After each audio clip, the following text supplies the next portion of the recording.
Hello everyone, welcome back to this week's algebraic graph theory seminar. This week we have Ingemar Bengtsson. He's going to tell us about equiangular lines in algebraic number theory.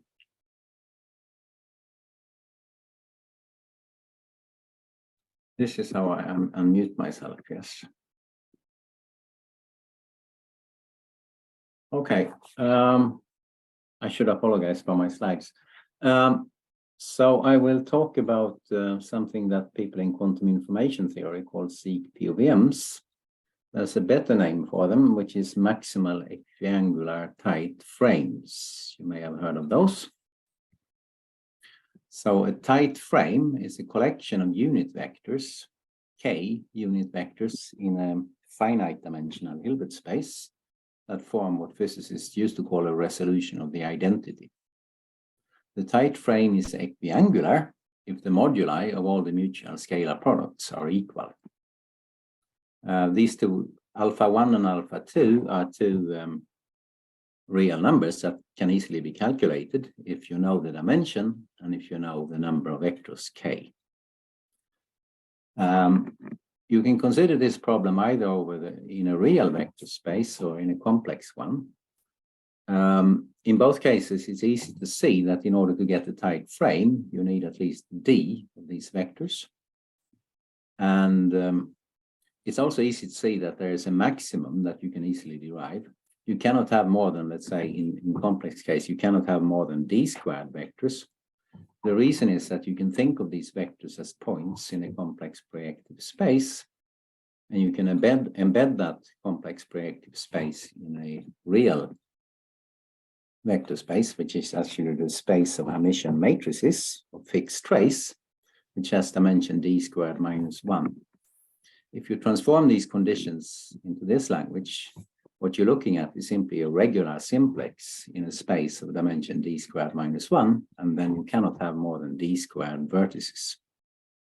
That doesn't mean that there necessarily exist d squared such vectors, because you also have to require that the vertices of this simplex sits inside the submanifold, which is complex projective space. So it's actually hard to find them. In the real case, it's known that you reach the maximal upper bound here only in very special dimensions. 3, 7, 23, there it works. And I believe you probably know about this because the real case of the problem is one of, as I understand it, is one of the, so to say, motivating problems of algebraic graph theory. You have to correct me if I'm wrong. The complex case works very differently, and the general belief is that you always reach the upper bound. So there always exists, regardless of dimension, such a maximal equiangular tight frame in the complex case. Now, if you're familiar with the real case, you may think that, aha, this is only because it's easier to solve equations if you're over the complex field. But this is not at all so. And you can see that by looking at dimension 3, which is the only dimension where complete results are available, because someone has proved that you can find such an equiangular tight frame containing 3, obviously, 4, 6, and 7. No, 4, 6, 7, and 9 vectors. But 5 and 8 are impossible. This result was derived using a Grosvenor basis calculation, so you don't really understand why it happens, but this is the case in 3 dimensions. And that shows that if these things exist in any dimension, maximal equiangular tight frames, then there must be some sort of magical ingredient enabling them to exist. And by now we sort of know some of these ingredients, and I'm going to try to tell you about them. I should say that I'm usually pretty bad at giving credit to people. But here's a list of people that I will rely on in this, whose result I will rely on in this talk. if I had gone on to describe why these things are interesting, for instance, from the point of view of quantum foundations, this would have been a much longer list. But these are the people who are immediately relevant to me. Now, I move this thing. So why do these things exist if they do, as numerical investigations suggest they do? Well, there's something called the Sauner conjectures, which brings in the first magical ingredient to the problem. And that is a group, a finite group, which is called the Weyl-Heisenberg group, which was originally proposed by Hermann Weyl in the book where he introduced group theory to quantum mechanics. He was the first person to do that. It's a finite group with 3 generators. You take any integer d, and they obey these relations, these 2. And then you form the group as a general word in these generators. There is another group which will be important later on, which is called the Clifford group, which is defined as a group of unitary operators in d dimensions. Sorry, I should have mentioned that this group, as pointed out by Weyl, has an essentially unique unitary irreducible representation in dimension d, in which case omega, which belongs to the center of the group, commutes with everything, is represented as a root of unity. So now we're in dimension d, we fix d, and then we define the Clifford group as a group of unitary operators that permute the elements in the Weyl-Heisenberg group. Obviously, I could say more, but I just wanted to bring in this name here. I'll come back to this group. And now we come to the Sauner conjectures. First, I will define a maximal equiangular tight frame to be what I call a SIC, which is short for symmetric information in complete positive operator valued measures, if you really want to know. I'll define a SIC as a maximal equiangular tight frame that is an orbit under this group. Gerhard Sauner conjectured in his PhD thesis long ago that SICs exist in every dimension, in the complex case, of course. He also made a curious conjecture that every vector in a SIC is left invariant, and the SIC itself is left invariant by a symmetry of order 3 taken from the Clifford group. He based this conjecture on very little evidence and obviously quite a bit of feeling how things work. But this conjecture has been verified by now systematically for every SIC found in dimensions up to 50 by Andrew Scott numerically, and it's now generally believed to be true.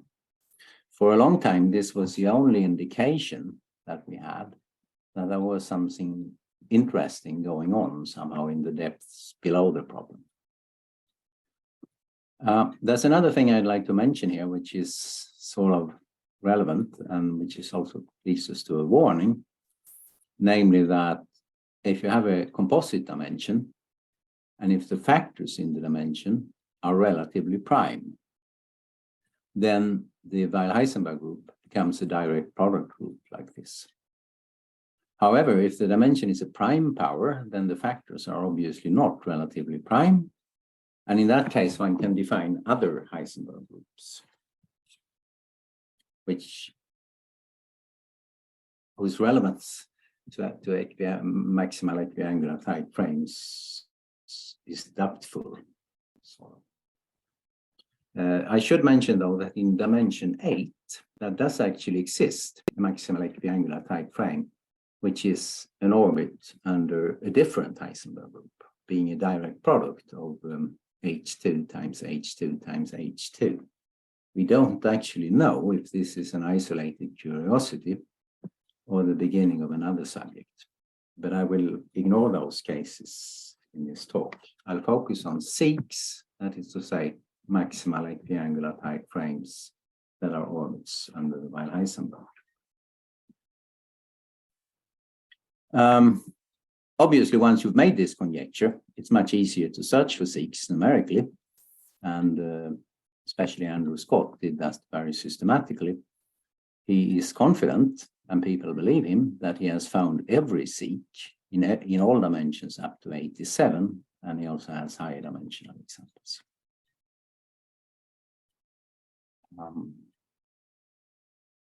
Okay, if this had been a live talk, I would have been wondering whether you are following me or not, but I will just continue on the assumption that you are. The second magical ingredient that seems to lead to the existence of SICs in every dimension is something that was discovered more recently, and it's really algebraic number, something taken out of algebraic number theory. So here's a gentleman, you can see what he's doing. He's solving a geometrical problem, creating some sort of regular configuration here. And it seems that what he's doing is rather similar to what we have been doing. So I have to bring in a bit of number theory at this point. As I expect you know, the corners of a regular polygon in the plane can be given coordinates as the roots of unity. And roots of unity obey a minimal polynomial, which can be obtained by factoring this thing. So this is a minimal polynomial for the nth root of unity. And as I expect you also know, Gauss addressed the problem of the constructability of regular polygons by considering arithmetic relations between the roots of the minimal polynomial of the roots of unity. That led to a lot of developments.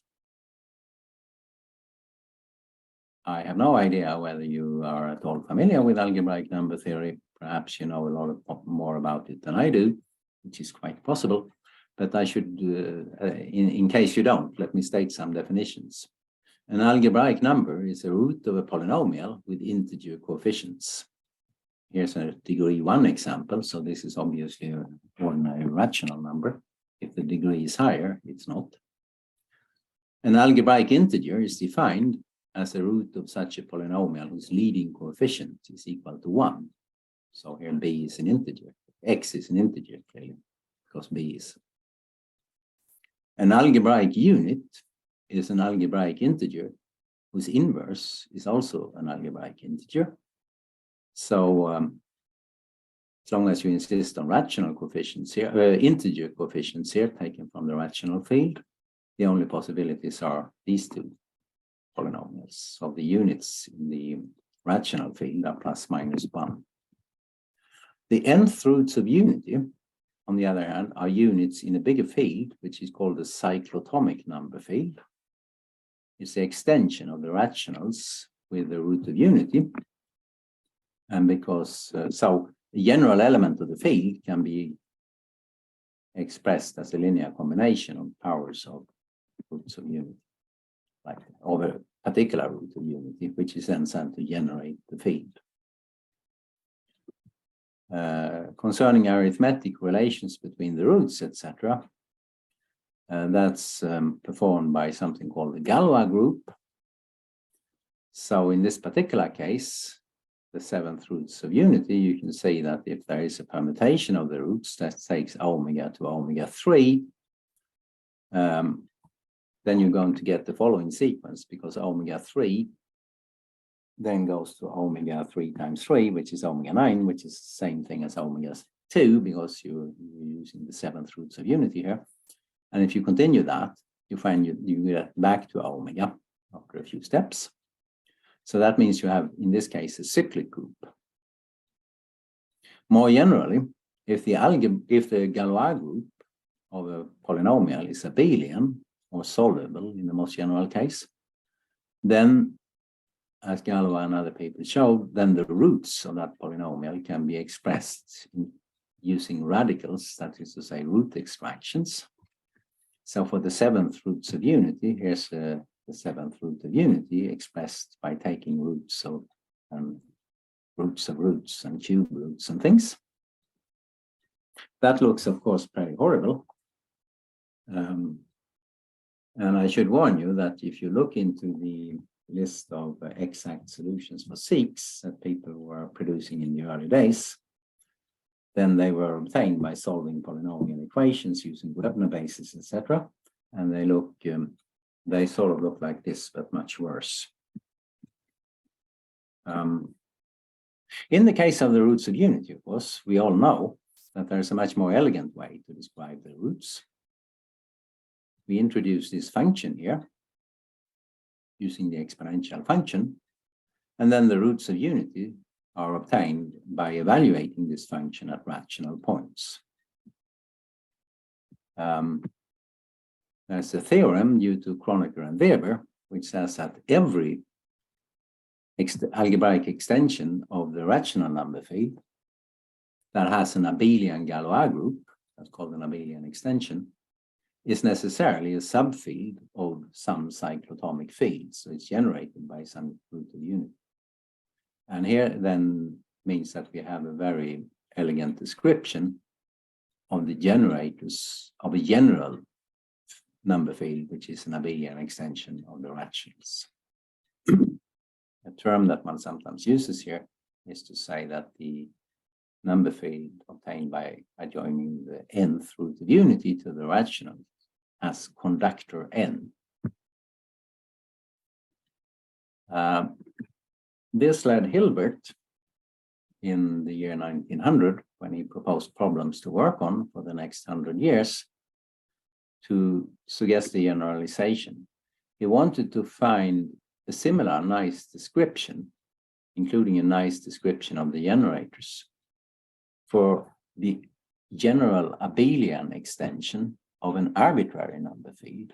So you start with some number field which is bigger than the rational field, and then you make an abelian extension of that, and you want the description of the result. For the case when you start with what's called an imaginary quadratic field, so first you take the rational field, then you adjoin the root of the negative of an integer, and then you look for the most general abelian extension of that field. That was done, it was partly done already when Hilbert proposed the problem. He was very enthusiastic about it. The next case to consider then is real quadratic fields. So you start with a number field, which is an extension of the rational by adding the root of a positive integer. And then you want to describe all the abelian extensions of that. That proved much harder, and people weren't able to solve it in the previous century. Maybe they'll succeed in this, we don't know. What we could say, the first part of Hilbert's problem is done in this case, though. So we know what these abelian extensions are. They have been classified. They're called Ray class fields. And to specify the Ray class fields, you specify the base field, so the quadratic field you want to start with. And then you find an ideal in the ring of integers of that quadratic field that defines for you a modulus or a conductor. And for each such choice, you get the Ray class field. What we're missing is a decent description of the generators of these fields, so they're very hard to work with. I should qualify that a little because there are algorithms for constructing such Ray class fields. You specify the base field, you specify the conductor, and then you can input that information in computer packages like Magma, and it will give you the thing, provided the degree is not too high. But the general description is missing. For that, in the 1970s, so 50 years ago, Harold Stark gave a conjectural formula for the analog of the roots of unity in the abelian extensions of real quadratic fields. The formula involves something called L functions, and what comes out is what's called start units, which are then the analogs of the roots of unity in these larger fields. You will notice that I've put some words in quotes here. That's because I don't really understand them. But as I was saying, if you play around with magma, you can construct these fields case by case, and you can get a lot of familiarity with them. So I'm not really scared by them anymore. Also, fortunately, I have collaborators who do understand these things, which is helpful. I think they're even listed. No, they're not listed here, but well, Gary McConnell and other people. So now back to SICs. And this is somehow the turning point of the subject, I think. In 2016, Marcus Appleby, Steve Flamia, Gary McConnell, and John Yard, who I suppose is known to you, wrote a paper in which they conjectured that if you first have to use the Weyl-Heisenberg group to give you a preferred basis in Hilbert space. So the Weyl-Heisenberg group is important. Relative to that preferred basis, every SIC that had been constructed up to that point, there were examples up to dimension 16 constructed by Gröbner basis. They analyzed these exact solutions, and they found that the number fields that you need to construct the SICs in those cases is always either the ray class field with base field, a real quadratic field, where you take the square root of capital D, and capital D, for some reason, is the square-free part of D plus 1 times D minus 3, where little d is the dimension in which the SIC exists. And then you specify the conductor of the ray class field, and the conductor is actually equal to the dimension in which you want to SIC. So you put these two data into magma, the capital D, which is the square-free part of that, you tell magma to construct this real quadratic field. You could do that yourself. And then you specify the conductor D, and magma will spit out here the degrees are pretty small, will spit out the ray class field, and you will find that the components of the SIC vectors can actually be constructed using that number field. So that hints at the close connection between SICs and, in fact, with Hilbert's 12th problem, or a subcase of Hilbert's 12th problem. And that added a lot of interest to the problem, I think. I should say that what they did here was extremely predictive. So they had these examples up to dimension 16 and a few higher dimensional cases that have been worked out, mostly by Marcus Grassel. And they made a conjecture that what they found there would hold in every case. Got to mention one thing, though. I should say, typically in every dimension, there is more than one unitarily inequivalent SIC. So the precise form of the conjecture says that one of these SICs can be constructed using this ray class field. The others can be constructed using further abelian extensions of that. I will be focusing on the minimal case in this talk, so all my SICs will be in this ray class field with this quadratic base field and with this conductor.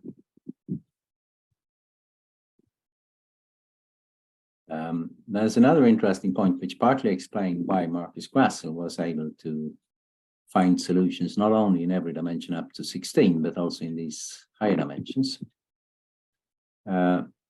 So again, you fix a dimension, little d, you work out the base field, which is a quadratic field obtained by taking the square root of this dimension, of this capital D here, which is defined like this.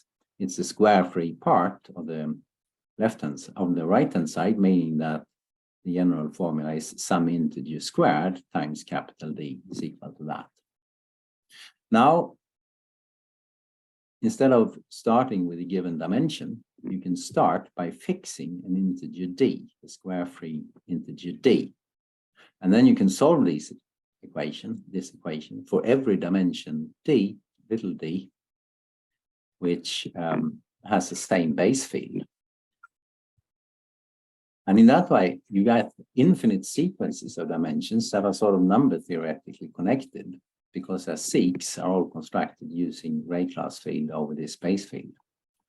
So if you start, for instance, with dimension 4, then it turns out that 8, 19, 48, 124, etc. all belong to this sequence of dimensions where the SICs are number theoretically related. Here's some other sequences. The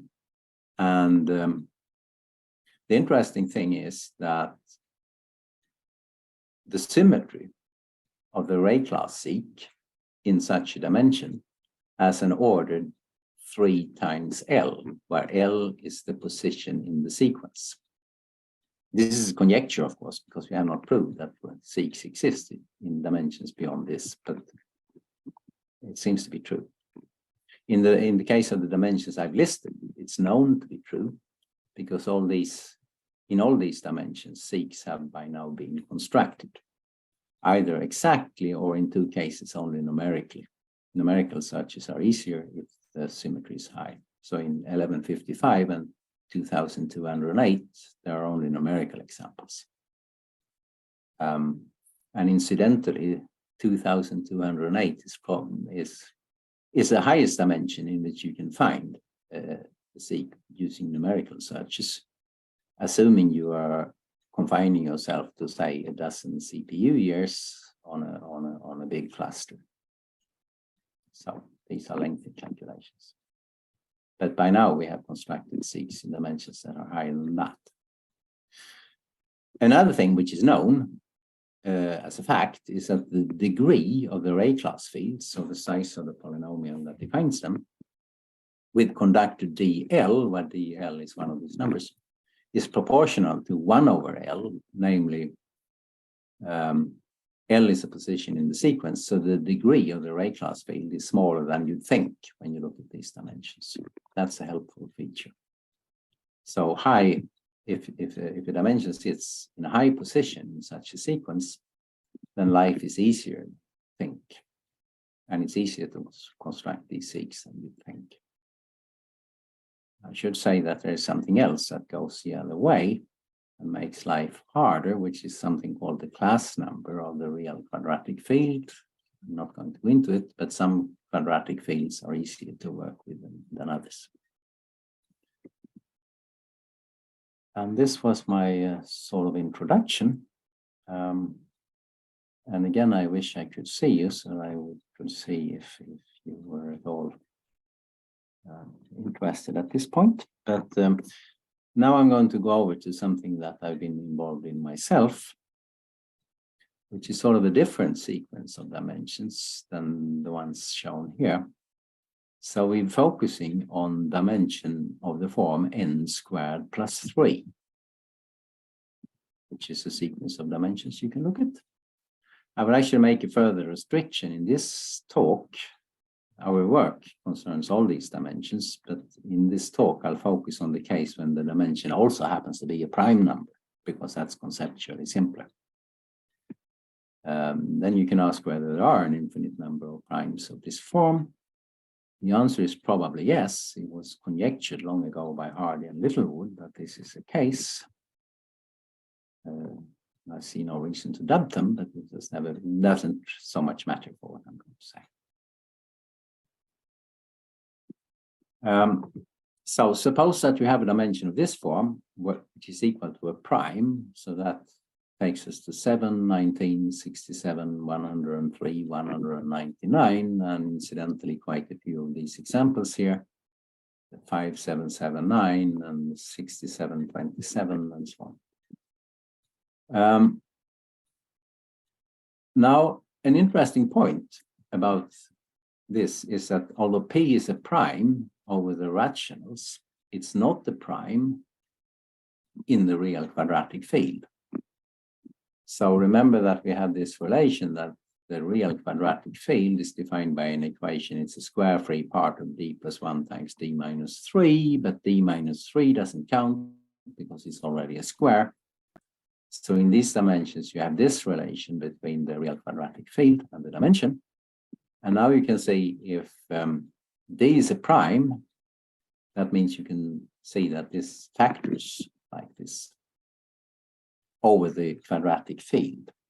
And these factors here are actually integers in the real quadratic field. If you work out a minimal polynomial, you'll find that they are integers in the real quadratic field, although they are, of course, not integers of the rationals. So that means that you have something that divides this prime in the real quadratic field. And that means that you can use either one of these factors as a conductor for a smaller ray class field, which is actually then a subfield of the full ray class field. So the full ray class field has conductor D, but if you have you can also choose an ideal generated by this integer here in the real quadratic field, and that is actually a subfield of the full ray class field. There are two such subfields because there are two factors, and they're related by a Galois transformation where you take this square root into its negative. And the degree of these subfields are relatively harmless. The degree of that subfield here is actually p minus 1 over 3l, where l is a position in the sequence. And then to get to the full ray class field, you have to add another factor, p minus 1 to the degree. That is because these subfields actually don't contain any roots of unity. So you get to the full ray class field by starting from one of these small ray class fields and adding in the roots of unity. Now the seq certainly demands roots of unity because the roots of unity enter the representation theory of the Weyl-Heisenberg group. But you can now start to dream that maybe you can maneuver the vector, you can maneuver one of the seq vectors into such a position relative to its symmetries that you can use the small ray class field to construct one of the seq vectors. And then in order to construct the full seq, which is trivial once you have the first vector, you have to act on it with the Weyl-Heisenberg group, and then you add on the roots of unity and you end up in the small field. And maybe the problem of constructing the seq vector can be settled in the smaller field. That's what we've been working on, and that turns out to work quite surprisingly well. To see why it might possibly work, I have to go through a bit more details about the group theory, sorry. So here's the group theory again. We're in Hilbert space, we have the Weyl-Heisenberg group, and as I was saying, this has a unique unitary irreducible representation due to Weyl. It's unique once you diagonalize one of these generators, and here's a case dimension 3.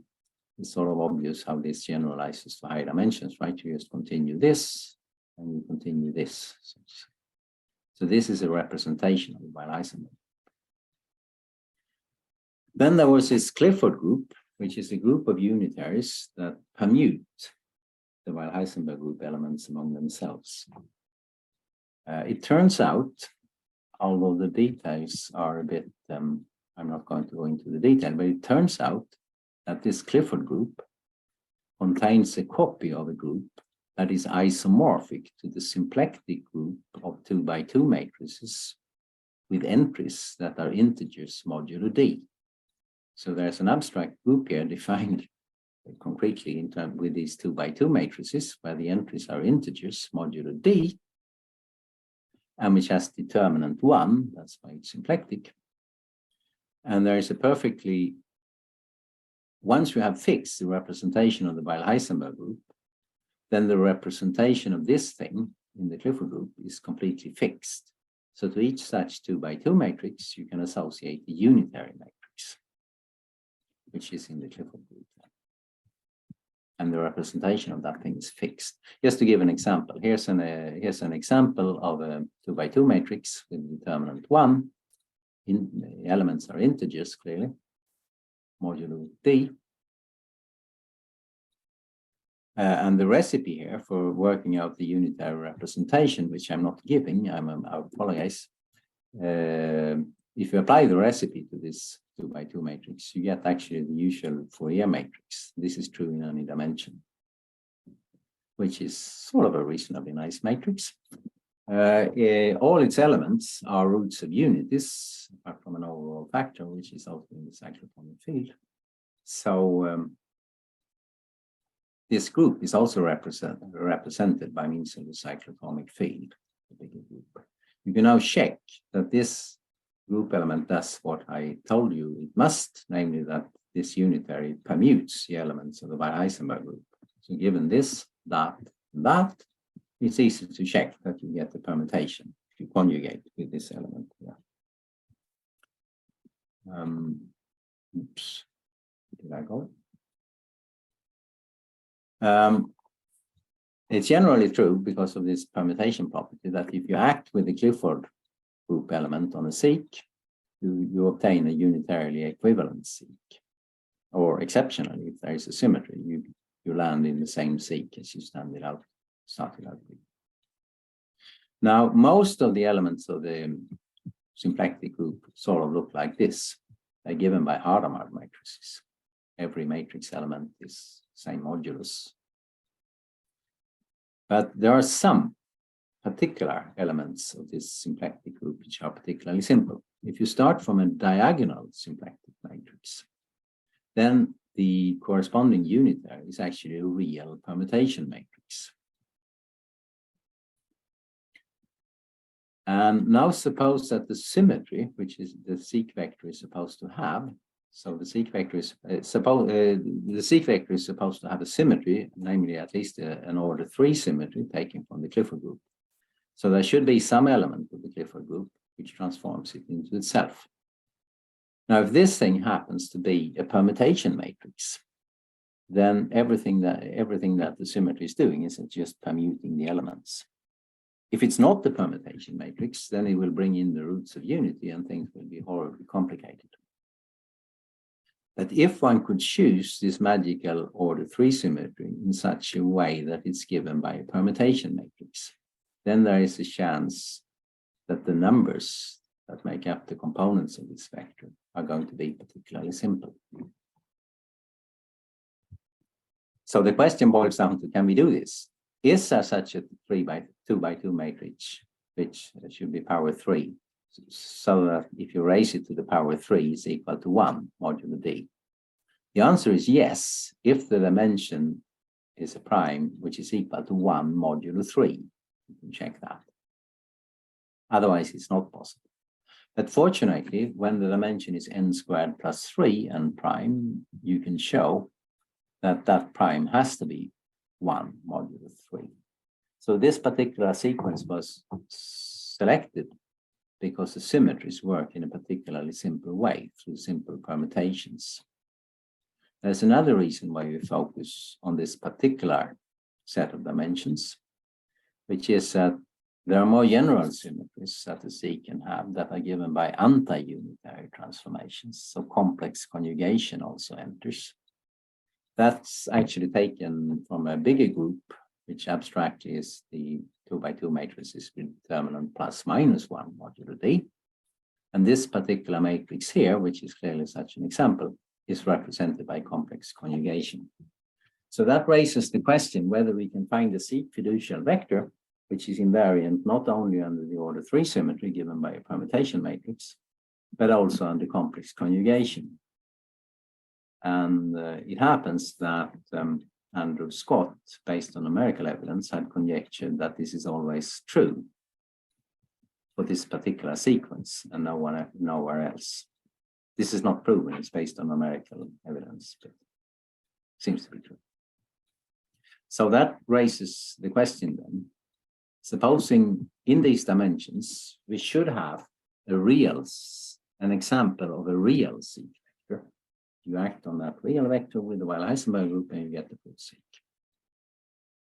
And the question is whether we can build such a real SIC vector using one of these small ray class fields that I discussed.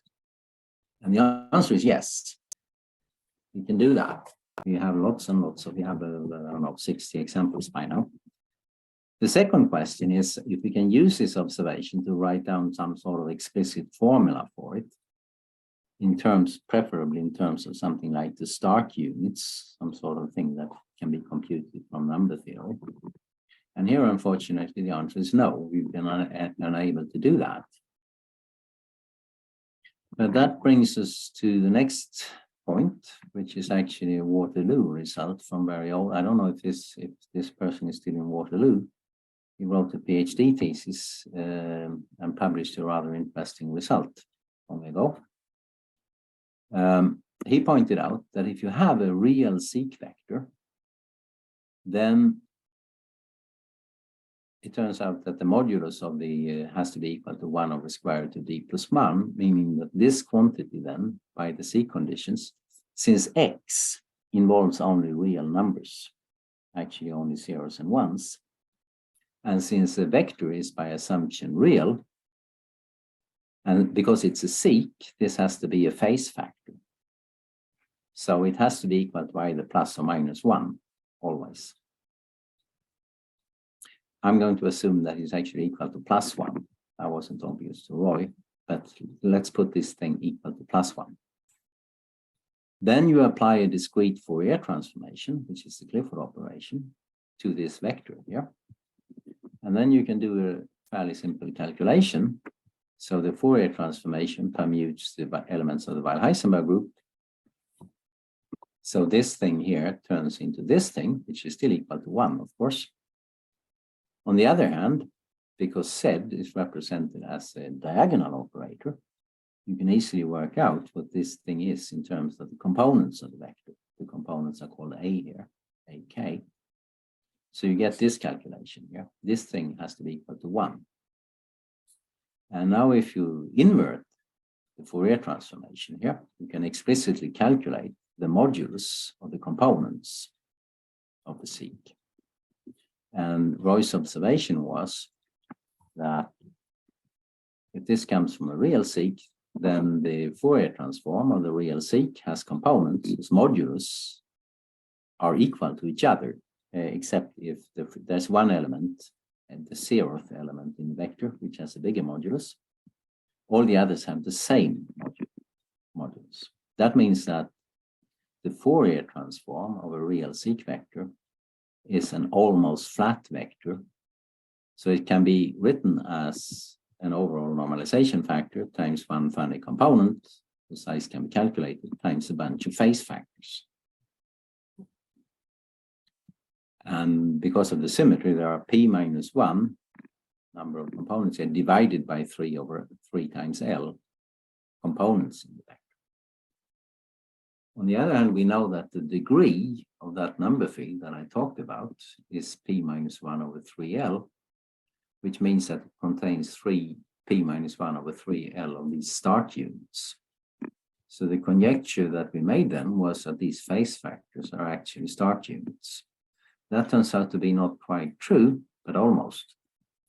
These phase factors in the examples that we have looked at, by now quite a few, are always square roots of start units, or rather start phase units. I'll explain why this complication comes. You might think when you take the square root, you're going to get lots of sign ambiguities, but this can be avoided. So this is sort of the beginning of an actual formula for a seq. You have to have the understanding that these phase factors are square roots of start units. The start units can be calculated using a recipe provided by Stark in the 1970s from L functions, so a pure number theory calculation. You do that calculation, you get the start units, you take the square roots, you get the seq vector, and it only remains to check if this actually is a seq vector. And for the prime dimensional cases, we've checked it by now for 13 different cases, going up as high as 19,603 dimension. And they're always seqs. We can also do non-prime dimensions. In fact, this is a bit old now. It is more than, we've done this for every n up to 50 and for quite a few higher ones, including this one.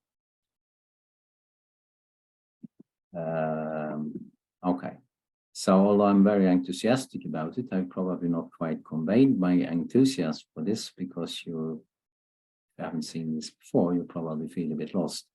So let me try to give a little bit more detail. So here's how to construct the SIC.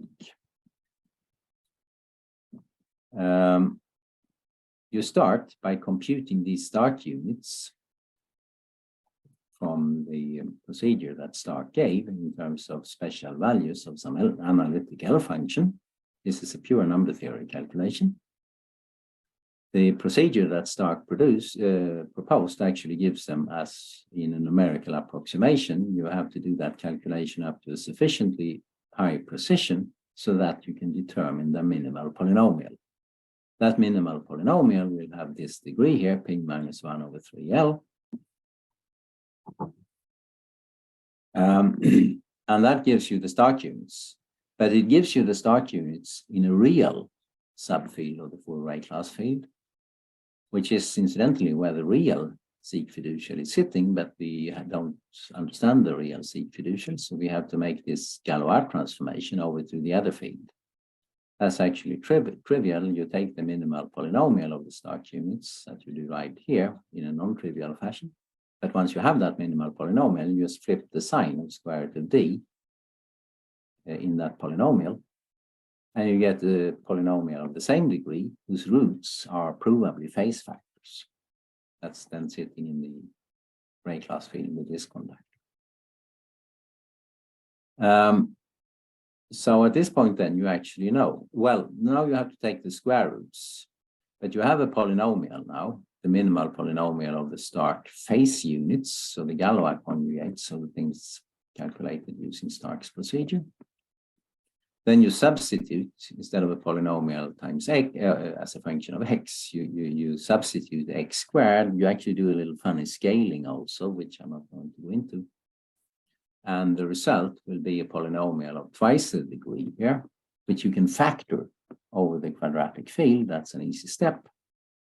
And then you get a new polynomial, again of this degree, whose roots are the square roots of the rescaled start units.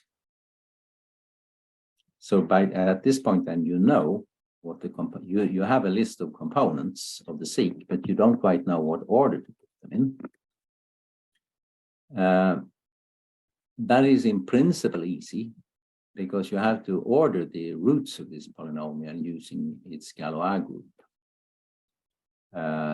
If the degree is small, say up to dimension 199, that's a straightforward calculation using magma.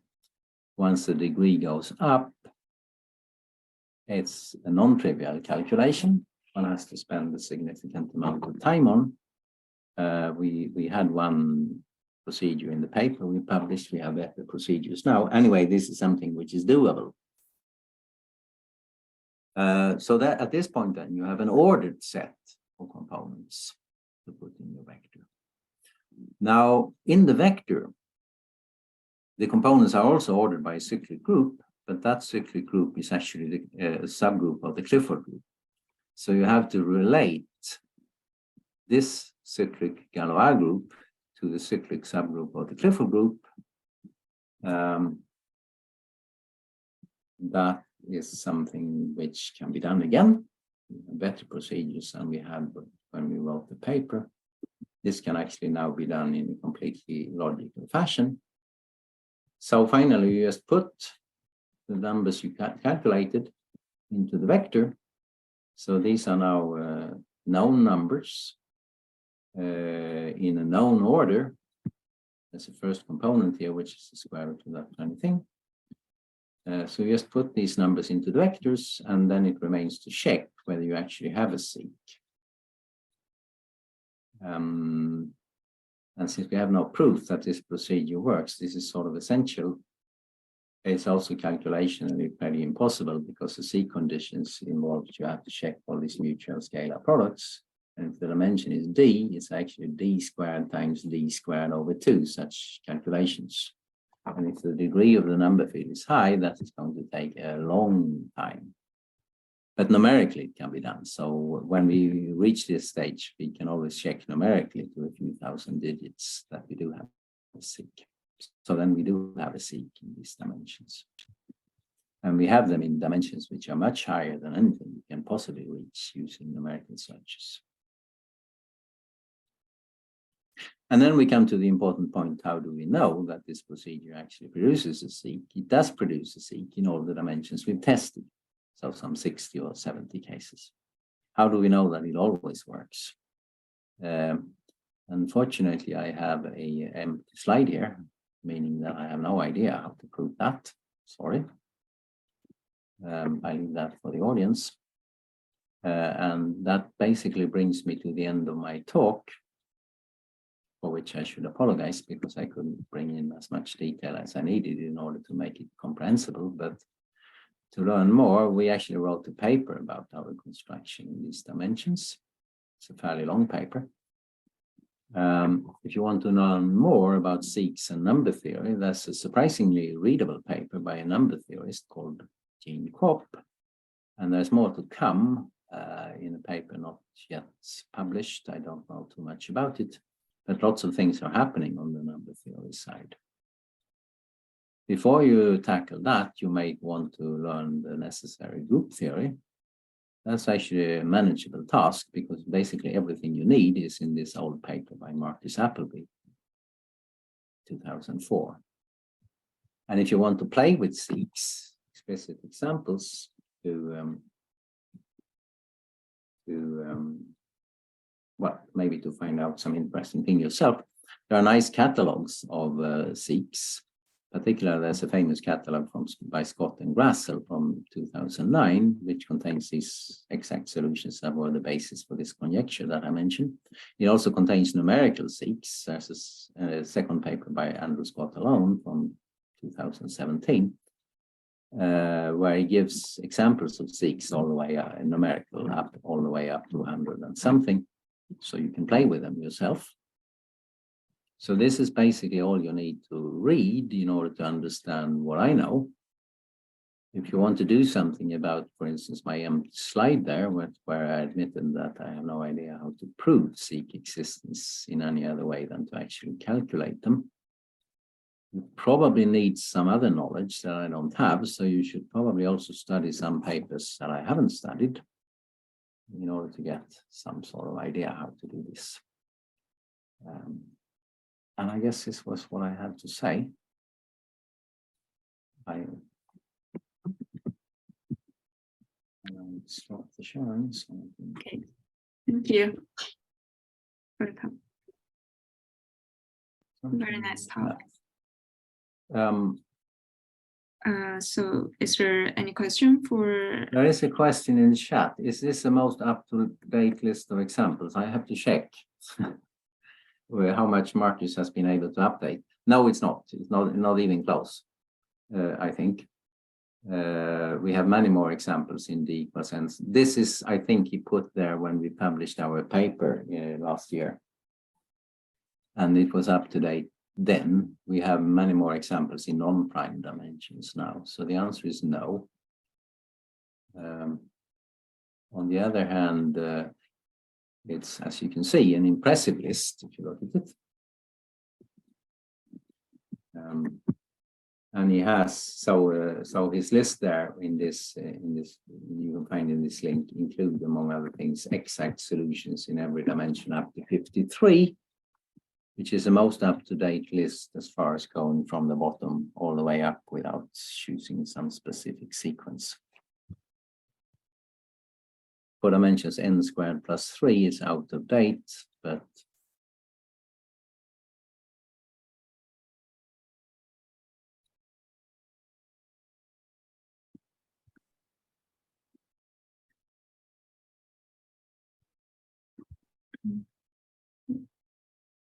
so any other questions?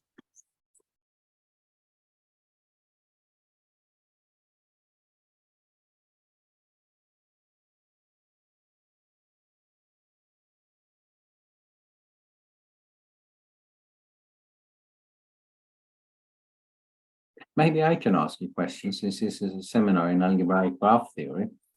And as I know that algebraic graph theory is, I'd say, one of the main ingredients in studying equiangular type frames in real spaces. And I don't really know why this hasn't been, why this isn't the case in the complex cases. This might be because there are too few of us working on it. So I'm wondering whether there are people in the audience who have insights that I don't have about this. This is a vague question, sorry, but.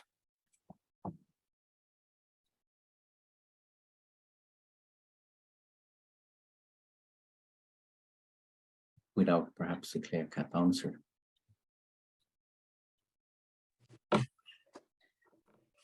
Yeah, I mean, this is certainly not a clear-cut answer, but Chris and Gabriel and Harmony and Hamid Shirazi have a paper from 2016 where they take some of the things that you do to go from the algebraic graph theory to the real equiangular lines and see how much of that extends into the complex case. So that's probably, I would think that is the most that's been done to sort of transport the algebraic graph theory directly. And I've been thinking about some. Go on. 2016, and it's. I think that's right. I could be wrong. Chris Godsill, is it? Yes. Okay. I'll look for that. You know, there are so many things to learn that you don't have the time to find all of them. But you can always put them in a pile. Right. What is clear at the moment is that we need new ideas to actually turn our constructions into proofs.